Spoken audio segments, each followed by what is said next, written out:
여러분 안녕하세요. 멘토 인문학 교수 안장혁입니다. 오늘은 10주차 강의를 시작할 거고요. 오늘의 강의 주제는 사는 방식이 아니라 삶의 방식을 배워라. 부제는 성공이 아니라 성장의 가치를 이렇게 붙여보았는데요. 사는 방식과 삶의 방식 과연 어떻게 다른가? 우리말로는 뭐 비슷해 보일 수 있지만 나중에 구체적으로 말씀드리겠지만 앞에서 사는 방식, 영어로 물건을 사다 할 때 buy를 붙여보면 조금 구별이 쉬울 텐데요. 물건을 사는 방식, 그래서 자본주의 사회에서의 소유지향적 방식의 삶, 요거를 의미하고요.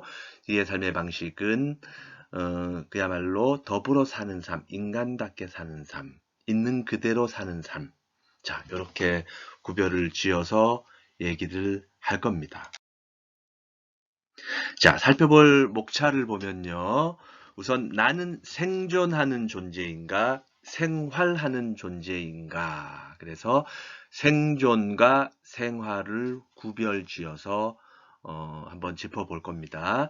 생존, 그야말로 살아남는 거를 얘기하죠. 서바이벌이라고 영어로는 얘기하는데 그 생존하는 것에 우리가 급급한 삶을 살 것인가, 아니면 생존을 넘어서 인간다운 삶을 추구하는 삶. 그거를 우리는 이제 생활이라고 얘기할 텐데, 그렇다면 나는 생존하는 존재인가 생활하는 존재인가를 한번 스스로에게 물어봄으로써 앞으로 여러분들 아직은 나이가 젊지만 나중에 사회에 진출하게 될 때 그때 어떤 가치에 더 무게중심을 둘 것인가, 이걸 한번 우리가 성찰해 보자라는 거고요.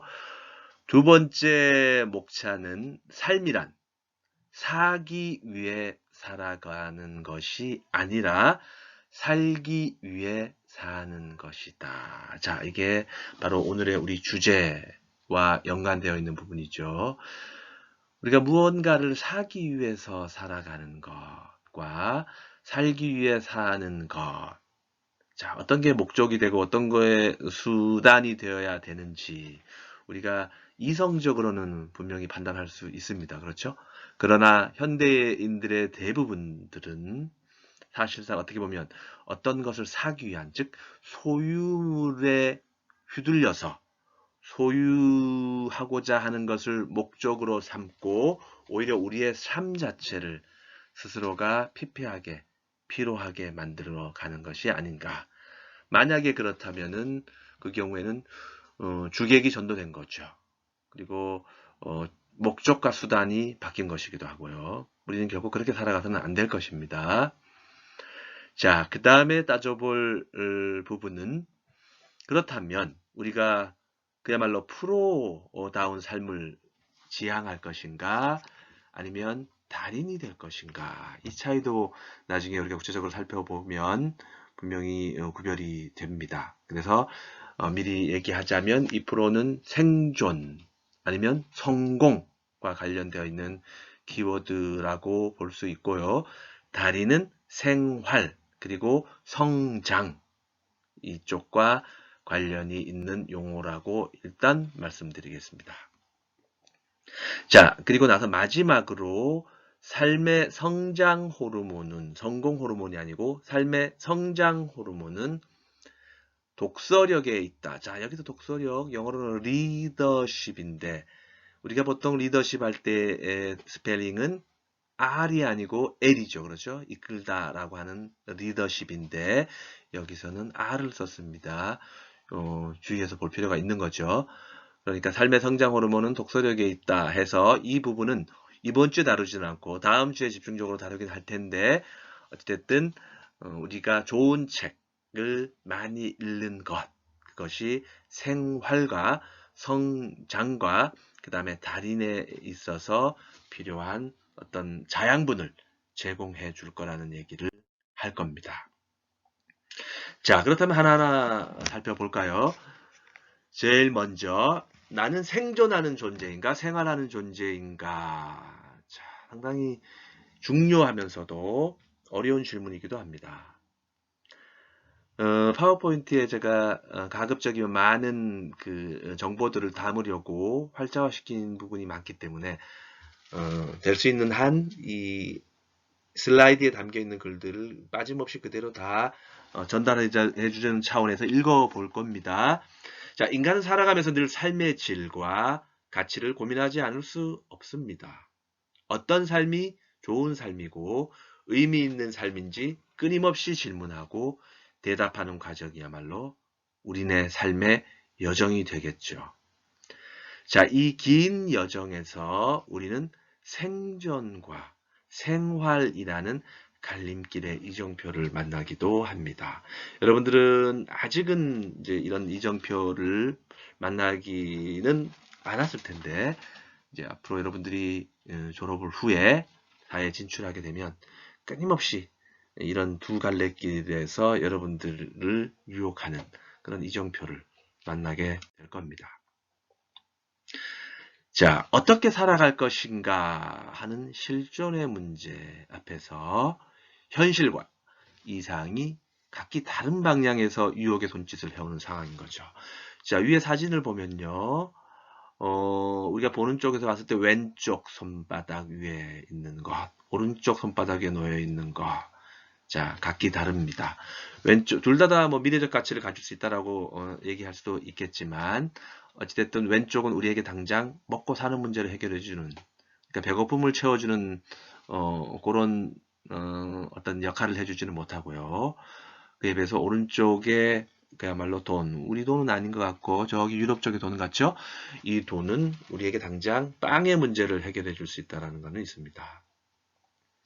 자, 그러니까 밑에 보면, 통장을 채워가는 일, 통장을 채워가는 일과 자아를 채워가는 일 사이에 깊은 간극이 존재할 때 우리는 어떤 길을 선택해야 할까요? 자, 이게 중요한 문제입니다. 자, 자본주의 사회에서요, 일을 해야 한다라는 것, 그것은 생존에 대한 최소한의 의무일 수 있겠죠. 그렇죠? 자, 한편 자아를 돌보는 일, 자아를 돌보는 일도 또한 상당히 중요하고 이것은 생존이 아니라 생활 혹은 삶을 위한 소중한 권리라고 할 수 있습니다. 여러분들 요즘에 워라벨 이런 말도 쓰고요. 자, 일과 삶의 균형, work and life의 밸런스, 이 줄여서 워라벨이라고 하죠. 요즘에 학생들한테는 스라벨이라고 얘기도 하더라고요. 이 work 대신에 study라는 말을 써서 study and life balance 이렇게 하기도 하던데 어쩌면 지금 우리가 코로나19 사태를 맞아서 어쩌면 반강제적으로 스라벨의 균형추가 맞춰졌다고 볼 수도 있다는 학자들도 있습니다. 그러니까 초중고 때 여러분들 한번 돌이켜 생각해 보면 학교 끝나고 또 이어지는 학원 생활 그러다 보니까 라이프의 부분이 상당히 약했었죠. 자, 그랬는데 이번에 코로나19 사태로 학생들이 그런 학원을 어쨌든 덜 가게 되면서 이 스라벨 혹은 워라벨의 균형이 오히려 맞춰준 감이 있다. 이렇게 주장하는 학자들도 있긴 해요. 자, 어쨌든 이렇게 일을 해야 한다라는 것과 자아를 돌보는 것. 자, 이거 간에 균형을 맞추는 일이 상당히 중요해졌다는 거예요.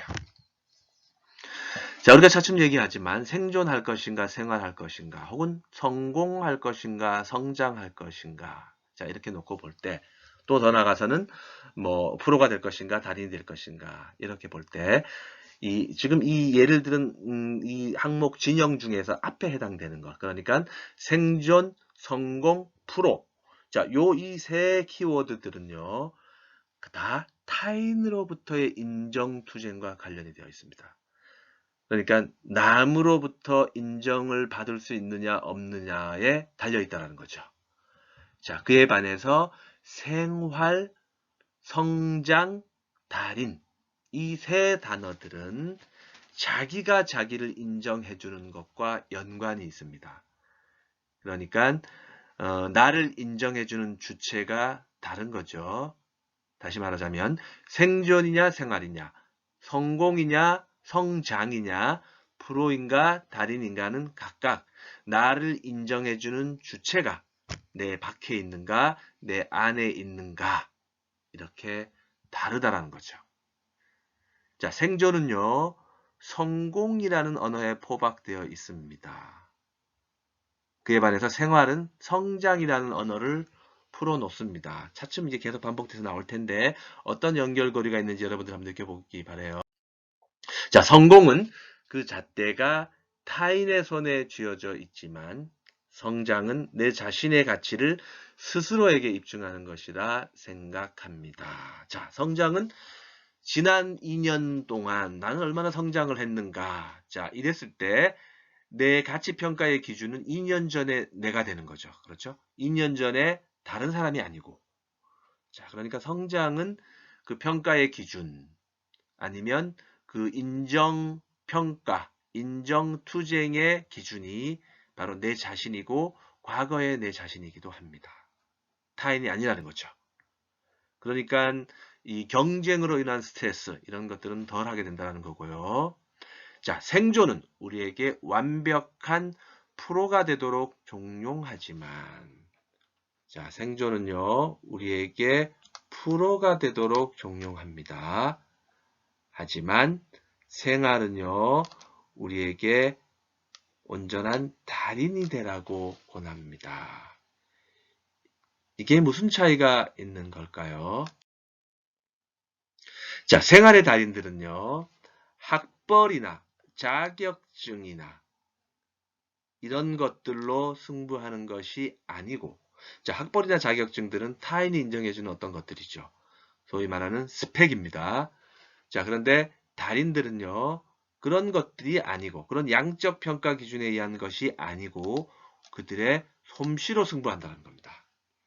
자, 생활의 달인에게는요, 눈에 띄는 스펙보다 오히려 눈에 보이지 않는 내면의 힘이 느껴집니다. 자, 그 이유는요, 경쟁 상대가 타인이 아니라 바로 자신이기 때문입니다. 자, 그러므로 달인은 프로가 아니에요. 프로가 아니라 아마추어에 가깝습니다. 자, 여러분들 여기서 하나 알아두어야 할 단어, 바로 흔히들 쓰는 아마추어라는 단어입니다. 아마추어라는 단어, 원래 이 말은 라틴어에서 왔고요. 라틴어로 사랑하다라는 의미입니다. 자, 여러분들 아모르 파티라는 노래 들어보았을 텐데 여기서 파티는 P-A-R-T-Y 그 파티가 아니고 요렇게 생겼습니다. F-A-T-I. 라틴어 혹은 영어로도 이게 운명이라는 단어예요. 그래서 아모르 사랑하다, 파티는 운명. 자신의 운명을 사랑하라의 의미를 담고 있는 단어가 바로 아모르 파티입니다. 여러분들 혹시 니체라는 사람 들어봤나 모르겠어요. 독일의 유명한 철학자였죠. 신은 죽었다 이렇게 선언했던 그분이 한 말입니다. 아모르 파티, 자신의 주어진 운명을 사랑하라. 우리의 운명들, 지금 현재 내가 짊어지고 가야 할 이 운명, 이거는 지금 우리가 미래까지 어쩌면은 정해진 시나리오가 아니기 때문에 지금의 내 운명 같은 이 현재가 조금은 힘들고 피곤하다 하더라도 이거를 일단은 우리가 견뎌낼 마음, 준비가 되어 있어야겠죠. 그렇죠? 그래서 니체는 그런 측면에서 지금 현재 당신이 처해 있는 상황, 그 운명을 사랑하라. 그러면서 끊임없이 그것을 개척해 나가려 노력하라. 자, 이런 메시지를 전달하려고 했습니다. 자, 계속해서 보면요. 생존의 프로는 상대를 경쟁자로 인식하게 만들지만 생활의 달인은 상대를 사랑하게 만듭니다. 자, 이 아마추어라는 말, 사랑하다라는 말이라는 뜻이고요. 그러다 보니까 경쟁의 의미가 아니고 내면의 어떤 성장과도 관련되어 있기 때문에 타인을 경쟁자로 생각하지 않고 라이벌로 생각하지 않죠. 그러다 보니까 자연스럽게 사랑이라는 감정을 이렇게 길어 올리는 그런 존재가 될 수 있다는 겁니다. 생존에는 결과가 중요해요. 당신은 시험 결과가 어떻게 됐지요? 당신은 지금 우리 회사에 입사하기 위해서 따놓은 자격증은 어떻게 몇 개입니까? 영어 점수는 어떻게 되죠? 이런 것들은 다 결과 중심주의인 거죠. 자, 하지만 생활엔 과정이 중요하리라 생각합니다. 과정이 중요한 거죠. 자, 생존엔 냉정함이 필요하지만 생활엔 온정이 필요합니다. 우리가 경쟁에서 살아남기 위해서는 냉정함이죠. 그렇죠? 내 주변의 누군가를 밟고 올라서야만 내 성공, 내 출세가 보장되어지는 이 사회 시스템에서는 냉정함이야말로 어쩌면은 가장 우선시되는 덕목 아닌 덕목이 되겠죠. 자, 하지만 더불어 사는 삶, 누군가를 사랑하는 삶, 자, 그런 삶에서는 온정이 필요합니다. 자, 생존엔 일정한 규칙이 어울리지만 생활에는 자유로움이 더 어울릴 것 같습니다. 그러므로 생존엔 시행착오가 쓰라림으로 다가올 수 있지만 생활에는 시행착오가 오히려 역동성과 풍성함을 가져다 줄 수도 있다라는 거예요. 자, 여러분들 한나 아렌트라는 아주 유명한 분입니다. 아마 우리가 몇 주 전에, 얼마 전에 악의 평범성이라는 개념 한번 우리가 다룬 적이 있었죠. 그 악의 평범성의 개념을 처음으로 이 학계에 소개한, 처음으로 도입한 학자가 바로 한나 아렌트라는 분입니다. 유대인이었고요. 독일의 나치 시대 때 그 부모님들, 친인척들이 피해를 입었던 그런 분이기도 하죠. 자, 이분이 인간의 조건이라는 책에서 인간의 삶을 노동과 활동적 삶으로 구분합니다. 자, 여기서 노동이 생계와 직결되는 필연적인 삶이라고 한다면 활동적인 삶은 이런 1차적인 욕망으로부터 벗어나 있는 자유인의 삶이라 정의할 수 있습니다. 자, 전자가요, 능력을 필요로 한다면 후자는 꿈과 희망을 필요로 합니다. 자, 둘 다 인간의 삶을 유지하는 데 없어서는 안 될 중요한 요소인 건 분명한 사실입니다. 삶의 균형은요, 이 두 날개에 의해서 비로소 유지될 수 있기 마련입니다. 자, 그렇게 본다면 좋은 삶이란 자신의 가치관에 따라서 추구하고자 하는 삶과 자신이 성취한 일 사이의 간극을 좁혀가는 삶이 될 것입니다. 다시 말해서 자기가 평소에 하고 싶었던 일과 어쩔 수 없이 해야만 했던 일 사이에 화해 같은 게 필요하다는 거죠. 여러분들 하고 싶었던 일, 우리가 한번 다뤘던 거, 내가 재미있어 하는 일, 이거는 아마 하고 싶은 일과 연관이 있을 거예요. 그렇죠? 자, 어쩔 수 없이 해야 하는 일은 내가 재미를 느끼지 못하는 일이기도 해요. 자, 하지만 어쩔 수 없이 해야 하는 일은 나에게 빵을 가져다 줄 수 있죠. 또 하나는 어쩔 수 없이 재미는 없지만 어쩔 수 없이 함으로써 결과적으로 어떤 의미 있는 일이 주어질 수도 있기도 해요. 자, 그러니까 재미와 의미 있는 일, 우리가 한번 다룬 적도 있는데 이 둘 간의 화해 역시 상당히 중요하다는 거죠. 자, 인간에겐요, 빵과 장미 모두 필요한 대상이다 라고 주장한 미국의 한 여성 시인이 있었습니다. 자, 이분은요, 빵과 장미라는 시를 써서요, 빵은 생존권을, 인간이 먹고 살고 이 목숨이, 생명이 달려있는 이 생존권을 의미하고, 장미는 인간답게 살 권리를 상징한다라고 표현했습니다. 자, 인간은 자연적인 존재이면서 우리가 응아하고 태어났을 때 태어나는 어떤 그 생물학적 존재이기도 하지만 동시에 태어나면서 우리는 사회 속에서 각자의 저마다의 가치를 인정받는 그런 사회적 존재이기도 하죠. 자, 그렇기 때문에 빵을 위한 노동 가치도 필요하지만, 즉 먹고 사는 문제도 필요하지만 그것을 넘어서 장미를 위한 존재, 그러니까 인간답게 살 권리를 갖는 그 존재 가치도 인정받아야 마땅하겠다라는 얘기입니다.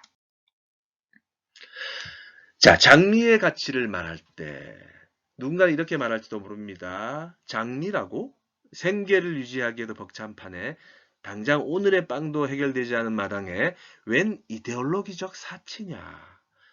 자, 여러분들 이데올로기라는 말 많이 들어봤죠? 요즘에는 이데올로기라는 말이 좀 부정적으로 쓰입니다. 예를 들어서 가부장적 이데올로기. 이데올로기라는 말은 원래 독일어로 어떤 이념이나 사상의 덩어리를 얘기하는 거죠. 자, 요즘에는 이게 부정적으로 많이 쓰입니다. 그러면 자, 장미라고? 인간답게 사는 어떤 것을 위한 뭐라고? 그런 것도 사치스러운 게 아니냐. 지금 먹고 사는 것도 당장 어려운 판에 그거는 부차적인 문제이고 본질적인 문제가 아니다. 이렇게 본다는 거죠. 자, 그 문제를 따져보기 위해서 그러면 우리가 독일의 유명한 괴테, 이 괴테라는 사람은 제가 독일에서 유학을 할 당시에 전공했던 인물이기도 합니다. 자, 젊은 베르테르의 슬픔. 자, 이 양반의 작품이죠. 이 양반은 이런 말을 했어요. 눈물 젖은 빵을 먹어보지 않은 사람은 인생의 참다운 의미를 모른다. 라는 명언을 남기기도 했는데요. 얼핏 들으면 눈물 젖은 빵을 먹어보지 않은 사람, 자, 이 부분에서 혹시 배를 굶는 사람이라는 의미로 쓴 것이 아닌가. 바로 1차적으로 그렇게 생각할 수도 있겠지만 사실은 아니고요. 괴테가 말한 눈물 젖은 빵이 의미하는 것은 물질적인 가난과 고통이 아니고 정신적인 시련과 고뇌를 의미하는 맥락에서 사용되었습니다. 자, 무슨 얘기냐면요. 좀 더 볼까요? 먹을 것이 없는 사람들은 허기로 고통받습니다. 그건 분명한 사실이죠. 자, 하지만 삶의 의미가 없는 사람은 스스로 목숨을 끊기도 합니다. 먹을 것이 없어서 정말 배가 고파서 목숨을 끊는 사람도 물론 있긴 해요. 하지만 우리 이 대한민국 OECD 국가에서 자살률 1, 2위를 다투고 있는데 이 자살하는 사람들 대부분들 중에서 정말 먹을 것이 없어 배고파서 죽는 사람도 있겠지만 사실은 내가 더 살아봐서 어떤 의미가 있겠는가 하는 그 삶의 의미가 사라져버린 상태에서 자살하려고 하는 사람들이 더 많을 겁니다. 자, 결국 괴테가 말하는 인생의 참다운 의미라고 하는 것은요. 연명, 그러니까 먹고 사는 문제의 수단을 찾아 나서는 데서 얻어지는 것이 아니고 장미라는 인간다운 생활의 가치를 추구하는 데서 취득되는 것이다 라고 해석하는 것이 더 설득력이 있을 겁니다. 자, 우리가 한번 다룬 적이 있는데요. 재미와 의미, 이거를 생존과 성장이라는 측면에서 보면 어떨까요? 재미와 의미는 우리의 삶을 견인하는 중요한 도축입니다. 끊임없이 자기 삶의 변화를 환기시켜줄 그 무엇인가를 추구하는 거죠. 자, 성장이라는 놀이에 심취한 사냥꾼이라고 한다면요. 지루할 틈이 없을 겁니다. 그런 사냥꾼이라고 한다면 재미와 의미라는 두 마리 토끼를 눈앞에 두고 있기 때문이겠죠. 물론 옛날의 사냥꾼들은 생존을 위해서 먹잇감을 사냥하는 존재였지만 오늘날의 사냥이라고 하는 것은 생활, 즉 취미로 사냥을 하는 사람들이 훨씬 많겠죠. 자, 이번에 우리가 살펴볼 주요 키워드는요. 완전함과 온전함입니다. 완전하다, 온전하다. 자, 비슷한 얘기 같지만 사실은 조금 달라요. 읽어가면서 한번 볼까요? 성공은요. 완전함을 먹고 자라지만 성장은 온전함을 먹고 자랍니다. 완전함은요. 경쟁 이데올로기와 스펙을 부추기지만 온전함은 더불어 사는 삶의 미학과 인성을 선사합니다. 무슨 얘기냐면 우리가 너는 완전한 스펙을 갖췄구나. 넌 그 정도면 우리 회사에 들어가기 완벽해. 뭐 이런 얘기를 할 수 있다면 그거는 양적인 어떤 능력이고요. 성공과 출세에 관련된 어떤 항목이라고 한다면 온전함은 우리가 온전한 스펙 이렇게 하진 않고요. 너는 그 사람은 인간성이 상당히 온전한 것 같아. 온전한 인간성을 갖춘 것 같아. 완전한 인간성을 갖춘 것 같아. 이렇게 하진 않죠. 완벽한 인간성을 갖춘 것 같아. 이렇게 하지도 않습니다. 그 사람은 온전한 인간미, 온전한 어떤 인간성 이렇게 얘기를 하는 거죠. 그렇게 본다면 온전함은 완벽하지는 못하겠지만 더불어 살아가는 삶에 있어서의 어떤 인성 이런 쪽, 사람다움 이런 쪽에 관련이 있는 단어라고 하는 거죠. 그러니까 인간미가 있는 단어라고 볼 수 있는 겁니다.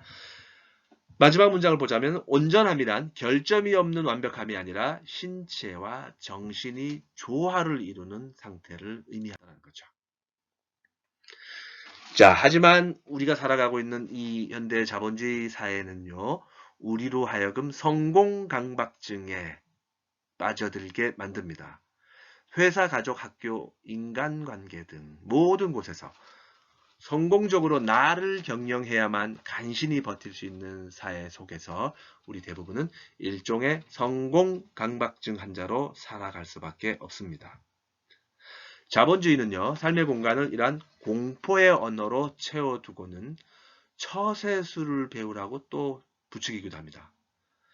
처세술을 동원해서 이 정글 같은 곳에서 살아남는 법을 터득하라고 이렇게 또 부추기는 역설적이기도 합니다. 그러니까 왜 역설적이냐면 이 자본주의 사회는 이 무한 경쟁주의 사회이다. 그러니까 노력하지 않으면 안 된다. 꼭 성공하고 봐야 된다라고 하는 이런 공포스러운 언어로 우리를 부추긴단 말이에요.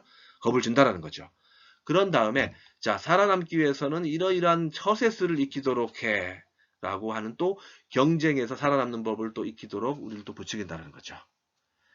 그래서 애초에 공포의 언어로 우리를 자극하지 말고 그랬으면 처세술도 없을 텐데 이렇게 악순환의 고리를 끊임없이 물고서 진행되는 것이 자본주의 사회라는 겁니다. 자, 이런 우리 이 시스템, 성공 강박증 이 사회에서 우리는 어떤 자세, 마음의 자세를 취해야 하는 걸까요? 나 중심에서 우리 중심으로 우리는 옮겨갈 필요가 있습니다. 성공을 위한 처세술엔요, 나가 주어이지만 온전한 삶의 방식엔 우리라는 언어가 주어입니다. 타인을 온전히 이해할 수는 없다 하더라도 적어도 견뎌낼 수 있는 것, 그것이 더불어 사는 삶의 미덕이 아닐까 싶습니다. 우리는 타인, 뭐 같은 인간도 마찬가지지만 뭐 동물들, 우리가 같은 자연 생태계 안에서 공존해야 하는 것이 마땅한 그런 다른 동물들의 목숨들, 우리는 너무도 쉽게 우리가 다루죠. 심지어는 여러분들 뭐 키우고 있는 반려견들, 그러니까 사랑을 한 이름으로 반려견, 반려동물이라고 부르지만 막상 그 동물들이 생을 다 하게 되었을 때 우리는 어떻게 처리하나요? 법적으로는요. 구청이나 이런 데 문의를 해보면 쓰레기 종량 봉투에다 버려도 됩니다라고 얘기하기도 합니다. 자, 우리가 그렇게 가족처럼 돌보았던 그 반려동물들이 생을 다 했을 때 과연 쓰레기 종량 봉투에 넣어서 버려도 되는 것인가? 물론 그게 합법입니다. 그러니까 그렇게 버려도 된다는 거죠. 하지만 우리가 그렇게 정서적으로 그렇게 할 수 있는 건가? 이거는 다 인간 중심주의적 사고에서 생겨난 행동들이고요. 우리는 타인, 여기서 타인이라고 하는 건 물론 인간에 국한된 거지만 타 생명들을 우리는 너무도 그렇게 막대하는 그런 사고에 빠져 있다는 거죠. 그것은 나 중심입니다. 우리 인간 중심적인 사고인 거죠. 그러니까 모든 다른 자연 생물들과 더불어 살아가는 삶, 이것이야말로 우리 지구를 건강하게 보존하는 유일한 어떤 방법일 텐데 그거를 우리가 놓치고 있는 듯해서 안타까움이 큽니다. 자, 공존과 연대 그리고 관용, 여러분들 응답하라 1988 이런 시리즈물들을 보았을 텐데요. 왜 우리는 그런 오래된 드라마들에 환호하는 걸까? 그 당시엔요, 공존과 연대의 정서가 살아 있었기 때문이라고 볼 수 있겠죠. 자, 타인은 내게 지옥이다라는 말 우리가 한번 다뤄본 적이 있을 텐데, 타인이 내게 지옥 같은 존재가 아니고 내 삶의 동반자 혹은 구원자의 역할을 해주었기 때문입니다. 그 당시에 시대는 그랬다는 거죠.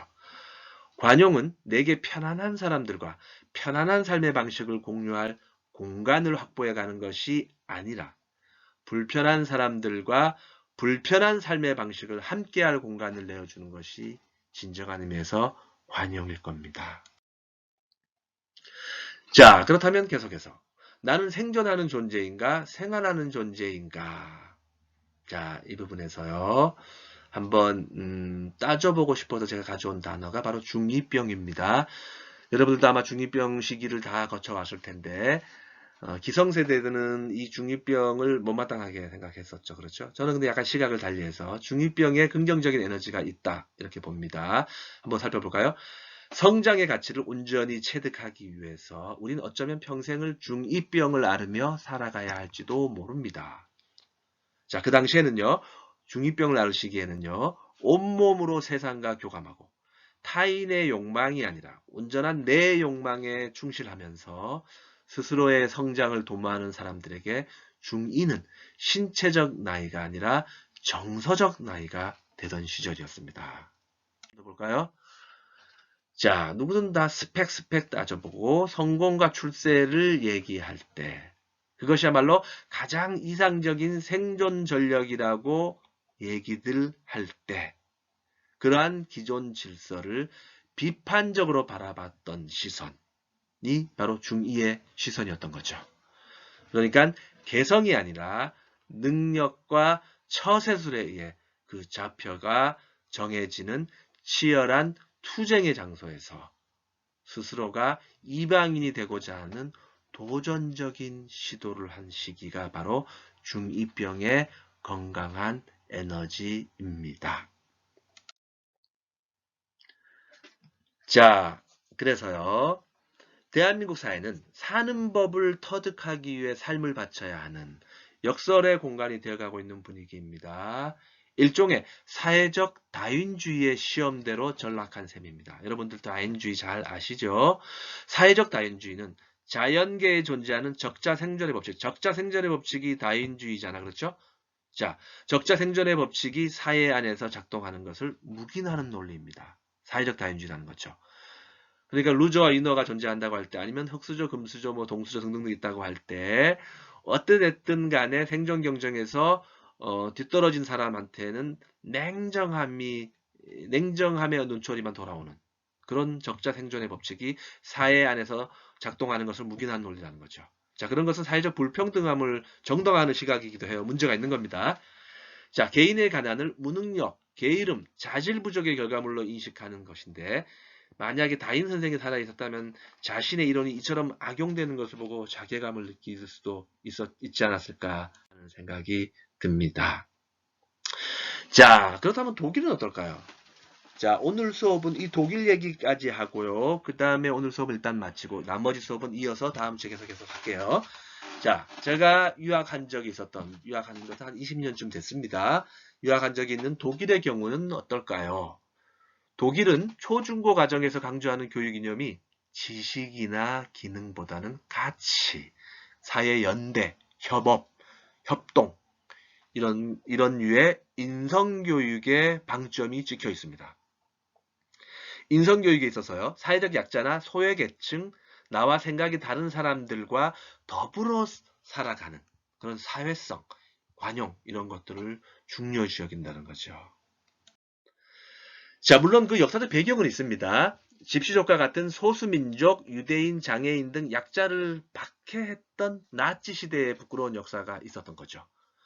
자, 그래서 그 이후에 독일은 이를 교훈 삼아서 의도적으로 이제는 더 이상 독일이 그런 나라가 아니다라는 것을 보여주기 위해서 교육의 방점을 바꾼 겁니다. 교육의 지향점을 바꾼 거죠. 그 뒤부터는 독일 교육의 핵심 가치는 인성교육에 놓여 있다고 볼 수 있고요.